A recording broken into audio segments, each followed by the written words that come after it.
তারা আমাকে ফজা পাগলা বলে কথা বলে। উনি একদিন এটা বলেন, তারা নাকি সভ্য, তারা নাকি ইসলাম। বিরোধী দলের নেতা বলেছেন উনি মুক্তিযোদ্ধা পরিবারের লোক এবং উনি শহীদ পরিবারের লোক এবং উনি জামাতে ইসলাম করেন। এটা ডাবল অপরাধ। মুক্তিযোদ্ধা পরিবারের লোক কেউ জামাত করতে পারে না। আমার মনে হয় ওরে বাইরে রাখলে দেশের ক্ষতি হবে, ওরে আমার পাবনায় পাঠানো দরকার। যারা আছেন কিশোরগঞ্জে ধৈর্য বেঁধে ওরে পাবনায় পাঠান, আমরা দরকার হয় কুকুর মারা ইঞ্জেকশন দিয়ে দেই, পড়ে থাক। তাছাড়া যত কথা বলে, আমার 100টা কথা বললে 98টা মিথ্যা কথা, আর সব আলেমদের বিরুদ্ধে। ওর কি জন্মই হয়েছে আলেমদের বিরোধিতা করার জন্য নাকি? আপনি শহীদ জিয়াউর রহমানের পুরা জীবনী পড়ে দেখেন, সারা জীবন তিনি ভারত বিরোধী ছিল। ভারত তার ভয়ে কেঁপেছে, অথচ তাদের আদর্শ নিয়ে আজ যারা রাজনীতি করছে তাদের মুখে আলেমদের বিপক্ষে এই কথাগুলো এখন বের হচ্ছে। এজন্য আমরা জানি এই কথাগুলো আসলে তাদের না, তারা উন্মাদ হয়ে গেছে, পাগল হয়ে গেছে। এই পাগলামি বন্ধ করা দরকার, নয়তো পরিণতি শেষে দেখা যায় যে হাসিনার মতো হয়ে যাবে। আপনারা মাজলুম, আমরাও মাজলুম, আপনাদেরকে আমরা ভালোবাসি, সতর্ক করলাম, এরপরে আপনার মনে যা লাগে তাই করেন। যারা বলে এক জিয়া লোকান্তরে লক্ষ জিয়া ঘরে ঘরে, এ কথাটা তাদের মুখে মানায় না। কারণ জিয়াউর রহমানের সারা জীবনী পড়েন, আমি নিজে পড়ে দেখেছি, কোনোদিন তিনি চাঁদাবাজি করেননি, পাথর দিয়ে মানুষ খুন করেননি। তাহলে আপনি করছেন, অবশ্যই আপনি জিয়ার রাজনীতি করেন না, অন্য কিছু আপনি ঢুকিয়েছেন। আরাফাতের ময়দানের পাশে মসজিদে নামিরা আছে। 16 সালে একবার দেখলাম ইমাম সাহেব খুতবা দিচ্ছে আরবিতে, আমাদের দেশের শহীদ রাষ্ট্রপতি জিয়াউর রহমানের নাম নিয়ে দোয়া করছিল। উনি ওখানে নিম গাছ লাগিয়েছে, যেটাকে এখন জিয়া গাছ বলা হয়। ওনার নামে প্রায় 1-1.5 মিনিট দোয়া করলো, শহীদ জিয়াউর রহমান এই নাম নিয়ে। কি গো, হঠাৎ আরবি বলতে বলতে বাংলা বলছে?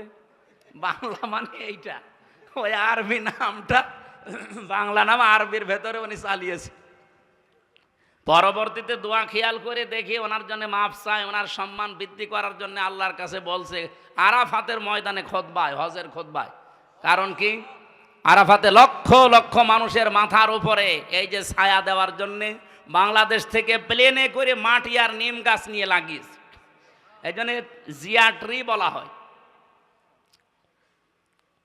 তারা মানুষের মাথার উপরে এই মরুভূমিতে যত রকমের উত্তাপ আছে, তাপ বন্ধ করার জন্য ছায়ার ব্যবস্থা করেছে, তাদের জন্য দোয়া হয়। আর আপনি তার নাম নিয়ে রাজনীতি করে, তার আদর্শের সৈনিক দাবি করে মানুষের মাথার ছায়া আরো কেড়ে নিচ্ছেন। ভোলার একটা ঘটনা আজকে পড়ে আমি অলরেডি কেঁদে ফেলেছি। একজনের কাছে চাঁদা চেয়েছে, দিতে চাইনি, শেষে তাকে ধরে বেঁধে রেখে 8-9 জন মিলে তার স্ত্রীকে অলরেডি ধর্ষণ করিস।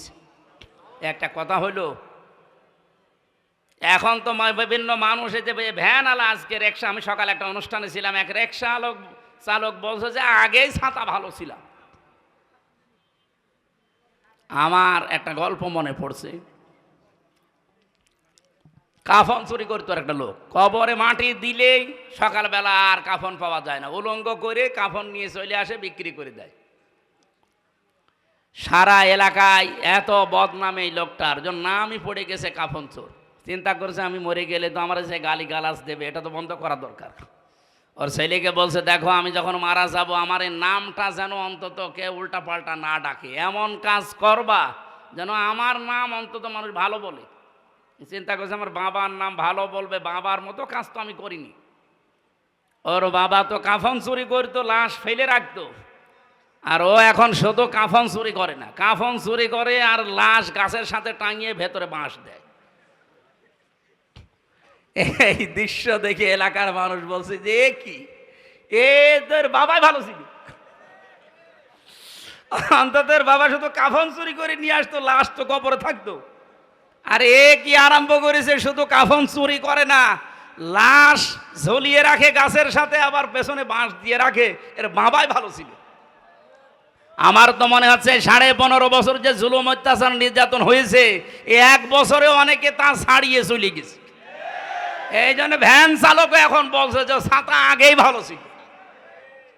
এ কথা যেন আর সামনে না বলতে পারে, এ বিষয়ে সতর্ক হওয়া দরকার না? বৃষ্টি খুব জোরে চলে আসলো নাকি? আমার ভাইরা, আমরা যে কোরআনে কারিম থেকে কথা শোনার জন্য বসেছিলাম, এখানে মেন কথা ছিল আমরা বিশাল গিরিপথ এটা পার হয়ে আল্লাহর বানানো জান্নাতে যেতে চাই।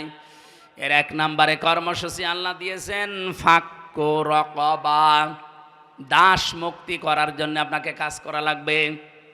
আও ইউতআমুন ফি ইয়াউমিন যি মাসগাবা, মিসকিন যারা অসহায় যারা, এই মানুষগুলোর খাবারের ব্যবস্থা করা লাগবে, ছুটে যাওয়া লাগবে অসহায় মানুষের কাছে। অবাংলার মুসলমানেরা এটা যেহেতু রেকর্ড হয়, সারা বাংলাদেশ ছড়িয়ে যাচ্ছে, আমি নিরপেক্ষ দৃষ্টি নিয়ে বলছি, আপনি বলেন এই যে কর্মসূচিগুলো বলছি, 1 নম্বরে তারা দাসত্ব মুক্তির জন্য কাজ করবে। মানুষের ঘাড়ে যাদের শৃঙ্খলা পরানো আছে, শৃঙ্খলা মুক্ত করার চেষ্টা চালাবে। আয়াতের তাফসির হয় 2টা। 1 নম্বরে বন্দি মুক্তিকরণ। আজ বিনা কারণে বাংলাদেশের 68টা জেলখানা আছে। এই জেলখানাগুলোতে বিনা কারণে অনেকেই বছরের পর বছর পড়ে আছে, কোনো অপরাধ না করেও পড়ে আছে। কয়েকদিন আগে একজন মুক্তি পেয়েছে, ফারাবি নামে, আমার সাথে ছিল জেলখানায়, ইসলামের পক্ষে লিখত, বিশ্বনবীকে কেউ গালি গালাজ করলে তাদের বিপক্ষে লিখত। এই লোকটাকে বিনা কারণে এই হাসিনা 11 বছর জেলের ভেতরে আটকে রেখেছিল দাদাদের নির্দেশে। এই লোকটা এখন মুক্ত বাতাসে এসেছে, আল্লাহ যেন তাকে কবুল করেন নবীর প্রেমে দিনের জন্য, বলে না আমিন। এরকম বহু মানুষ বিনা কারণে 1,10,000-এর উপরে ওই সময় আমরা জেলখানা ছিলাম সারা বাংলাদেশে, যারা বিনা কারণে এভাবে আছে তাদেরকে মুক্ত করার জন্য যারা চেষ্টা চালাবে। 2 নম্বরে মানুষের তৈরি করা আইন যারা দুনিয়ায় কায়েম করতে চায়, মানুষকে মানুষের দাস বানাতে চায়, সেখান থেকে মুক্ত করে যারা আল্লাহর গোলাম, আল্লাহর দাসে পরিণত করার জন্য চেষ্টা চালায়, এই কর্মসূচি যাদের হাতে আছে তারা সফল। বাংলাদেশে শুধু আমার দৃষ্টিতে দেখেছি যারা ইসলাম নিয়ে রাজনীতি করে তারাই শুধু এইটা চাচ্ছে যে আমরা মানুষকে আল্লাহর গোলাম বানাতে চাই। যারা মানুষকে মানুষের গোলাম বানাতে চায়, মানুষের দাস বানাতে চায়, তারা জীবনও সফল হতে পারবেন না। চর্মচকে হবে, হয়তো মনে হবে যে আমি সফল হচ্ছে, কোরআন বলছে না, যারা মানুষকে মানুষের দাসত্ব থেকে মুক্ত করতে চায়, চেষ্টা করে, তারা সফল হবে। এই হিসাবে তালিকা করলে আমি এখন দেখতে পাচ্ছি, আমি একেবারে সরাসরি বলছি, বাংলাদেশ জামাত ইসলামী এইটা চাই। হাদিস পড়ছিলাম আজকে আসার সময়, হযরত ইবনে ওমর থেকে বর্ণিত, ফাত্তাবিউস সিরাতাল আযম ইলা আখিরিল হাদিস, রাহু তিরমিজি।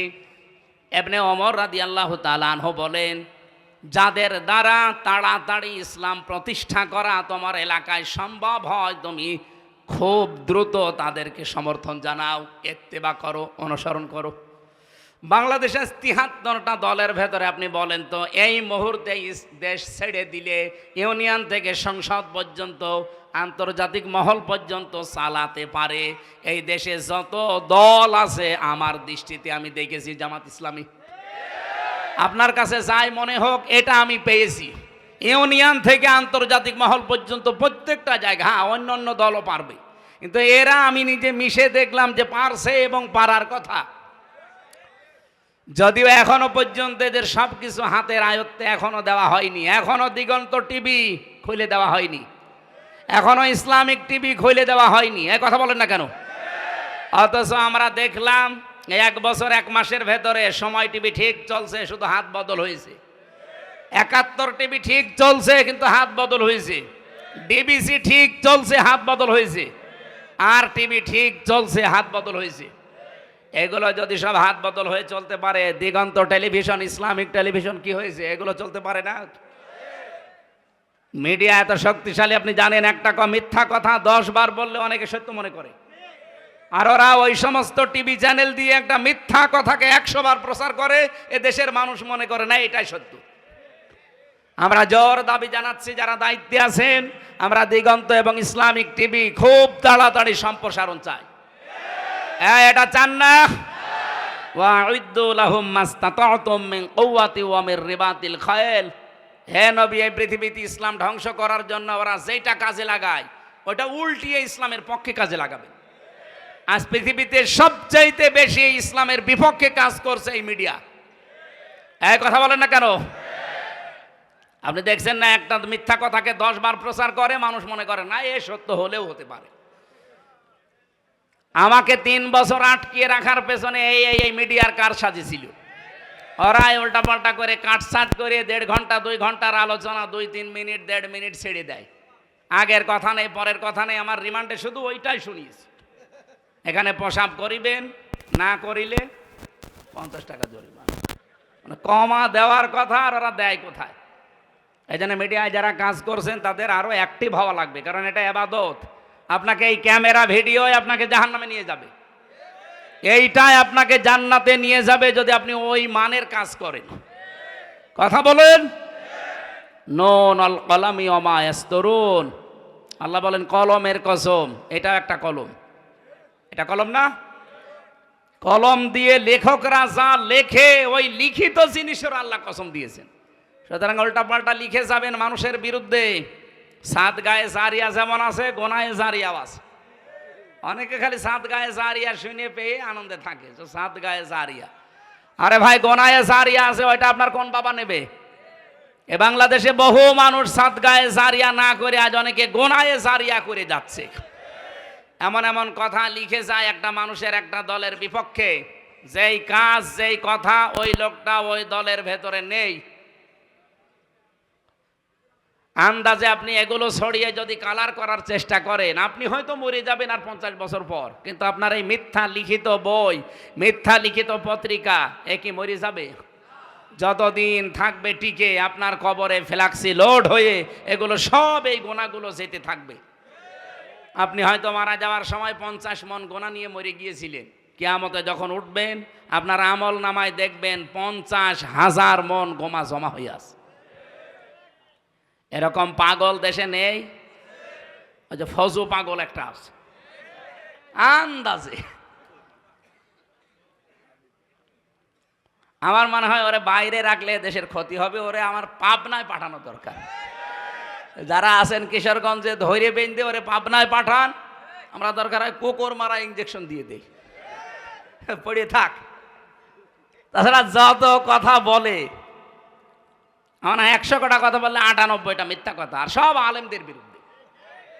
ওর কি জন্মই হয়েছে আলেমদের বিরোধিতা করার জন্য নাকি? এই জন্য আমাদের উচিত, মানুষকে যারা মানুষের দাসত্ব থেকে মুক্ত করে আল্লাহর দাস বানাতে চায়, আপনি সেই দলে যোগ দেন যাদের দ্বারা তাড়াতাড়ি ইসলাম কায়েম করার সম্ভাবনা বেশি। সেই দলে আসেন, আপনি সফল হতে পারবেন।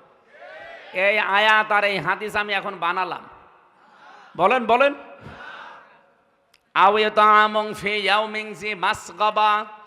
যারা এতিম মিসকিন অসহায়, যারা তাদের কাছে যারা এগিয়ে যায়, আজ 1 বছর 1 মাস এই দেশটা দ্বিতীয়বারের মতো আমরা যারা স্বাধীনতা বলছি, বলেন তো 1 বছর 1 মাসের ভেতরে সবচাইতে বেশি মানবতার কাছে এগিয়ে গেছে কোন দল?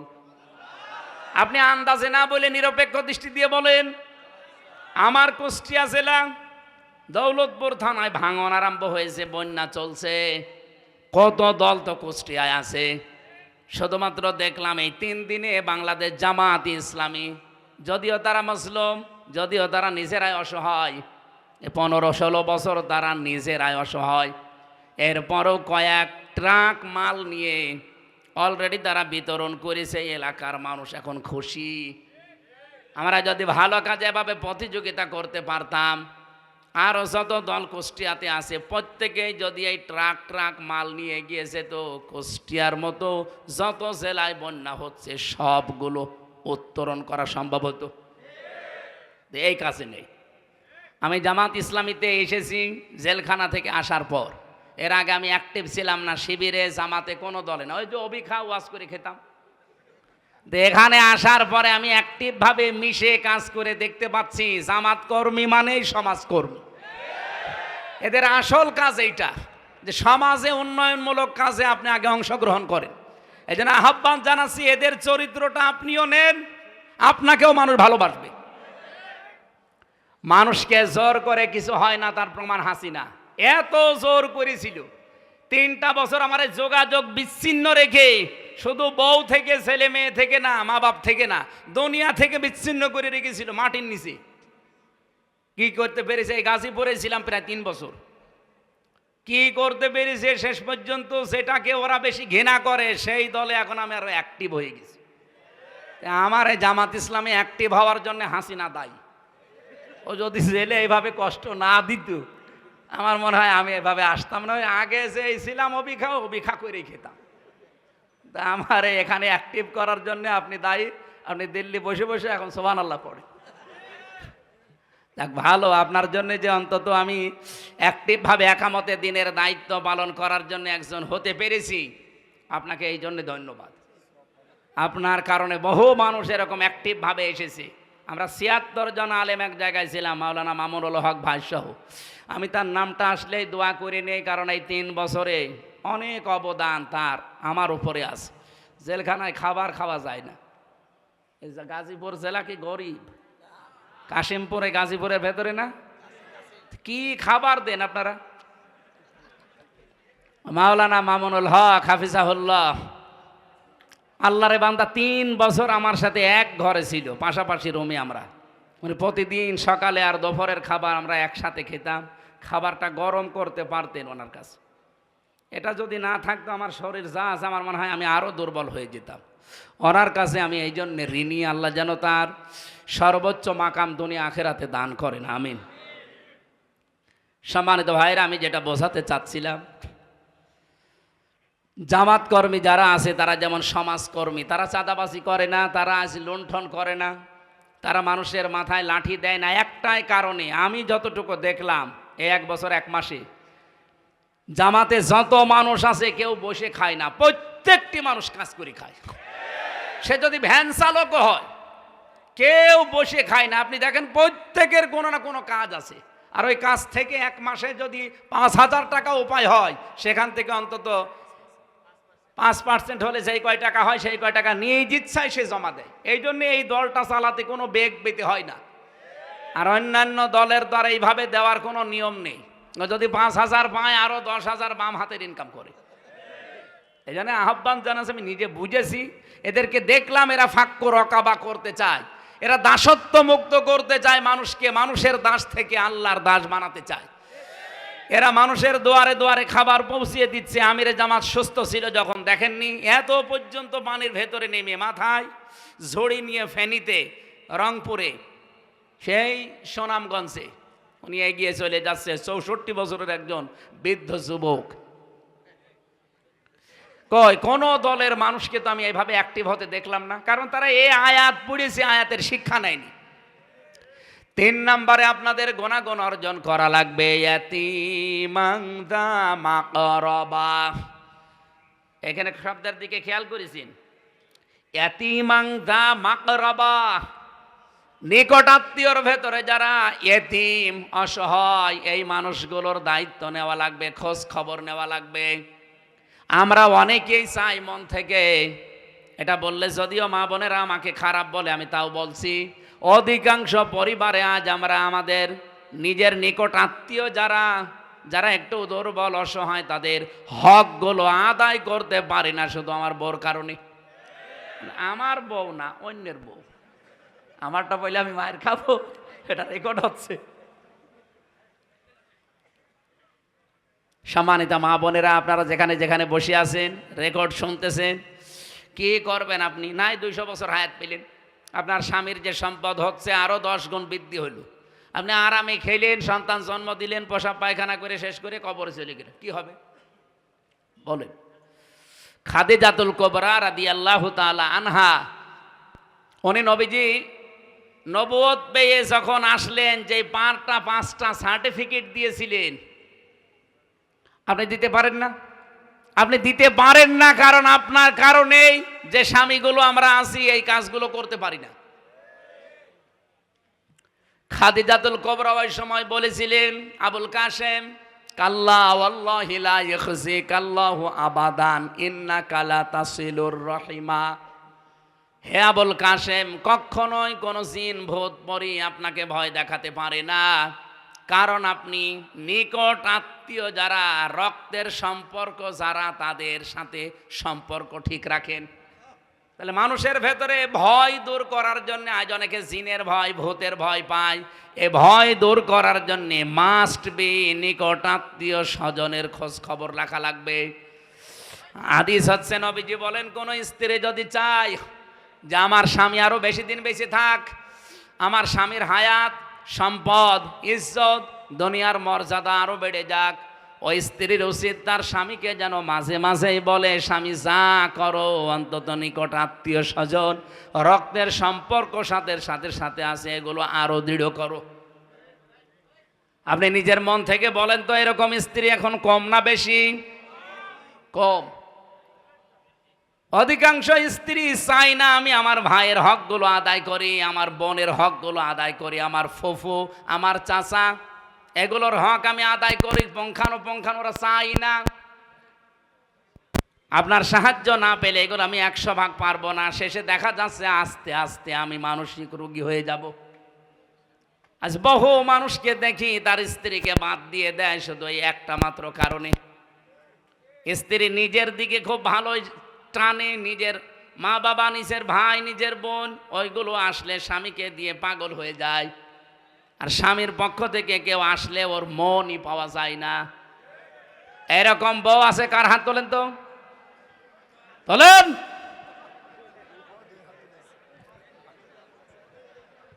যাদের এরকম আছে তারা সাবধান। সম্মানিতা মা বোনেরা, নামাজ পড়ে রোজা রেখে আর কালো বোরকা পরে আপনি কি করবেন?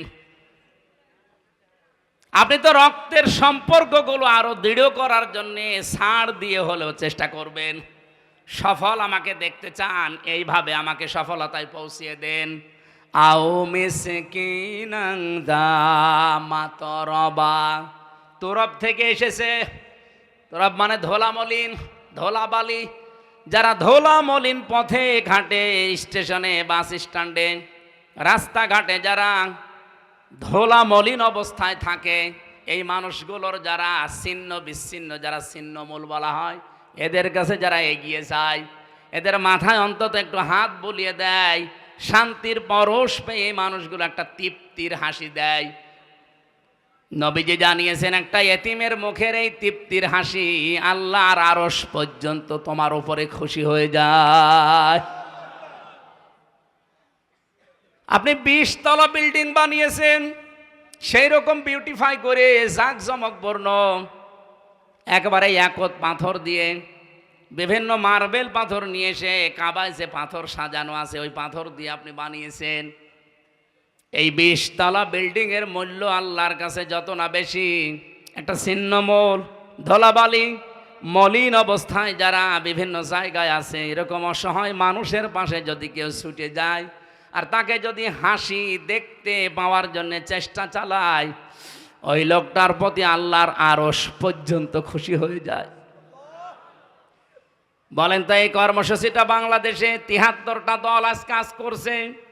আমি তো নিজে দেখতে পাচ্ছি কারা নিয়েছে। যারা নিয়েছে কান খাড়া করে শোনেন, কোরআন হাতে নিয়ে বলছি, আপনারা সফল হবেন।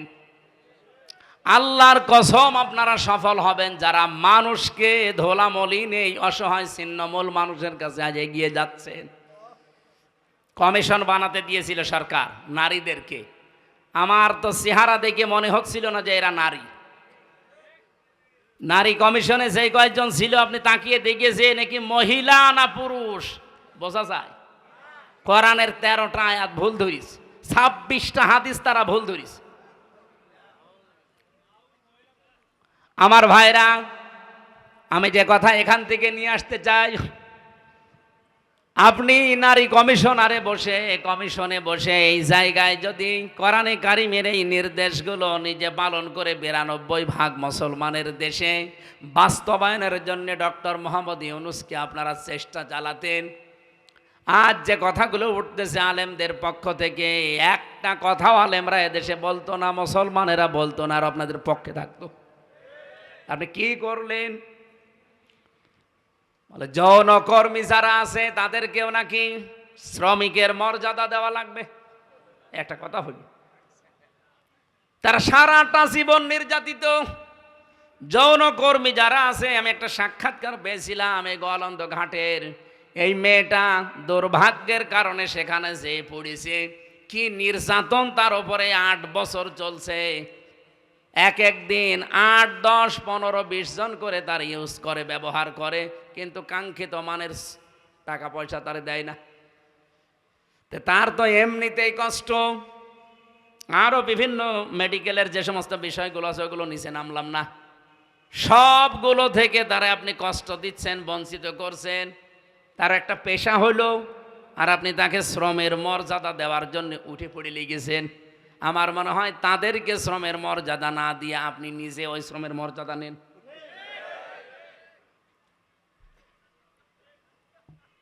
আমি আর বাকিটা বললাম না, যতগুলো পয়েন্ট আমি 318 পৃষ্ঠা পুরাটা পড়েছিলাম, প্রত্যেকটা লাইনে মনে হচ্ছে সব ইসলামের বিরুদ্ধে। এই জন্য ধোলা মলিন যারা, যে সমস্ত অসহায় ছিন্নমূল মানুষ, আমাদের কাজ হবে এখন থেকে যে যেই জায়গায় আছি এখান থেকে এদের কাছে এগিয়ে যাওয়া। সুম্মা কানা মিনাল্লাযীনা আমানু ওয়া তাওয়াসাউ বিস-সাবরি ওয়া তাওয়াসাউ বিল মারহামা।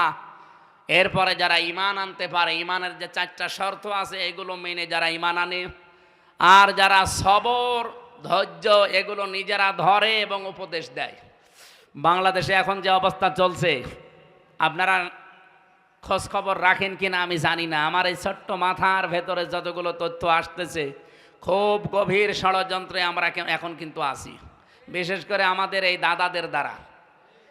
ওরা চাচ্ছে যে কোনো কায়দা এখানে একটা হট্টগোল বাঁধিয়ে আন্তর্জাতিক মহলের কাছে দেখাতে চায় যে দেশটা জঙ্গি রাষ্ট্র, এই দেশে টপিওয়ালাদের কাজ কারবার বেড়ে যাচ্ছে। আমরা এই জন্য খুব সতর্কতার সাথে পা ফেলতে চাই।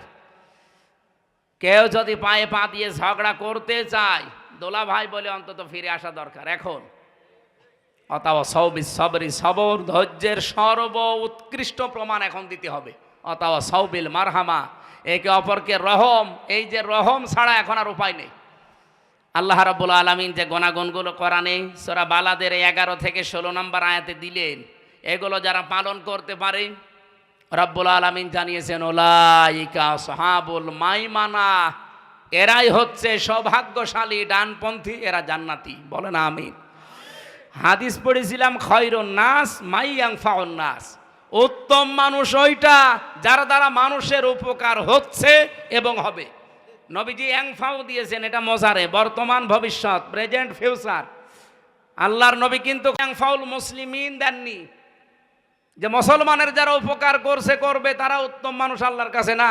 নাস আছে, হিন্দু বৌদ্ধ খ্রিস্টান মুসলমান যেই হোক, মানুষ যারা তাদের উপকার করবেন, তাদেরকে নিরাপত্তায় থাকার ব্যবস্থা করবেন, আপনি আল্লাহর কাছে উত্তম মানুষ।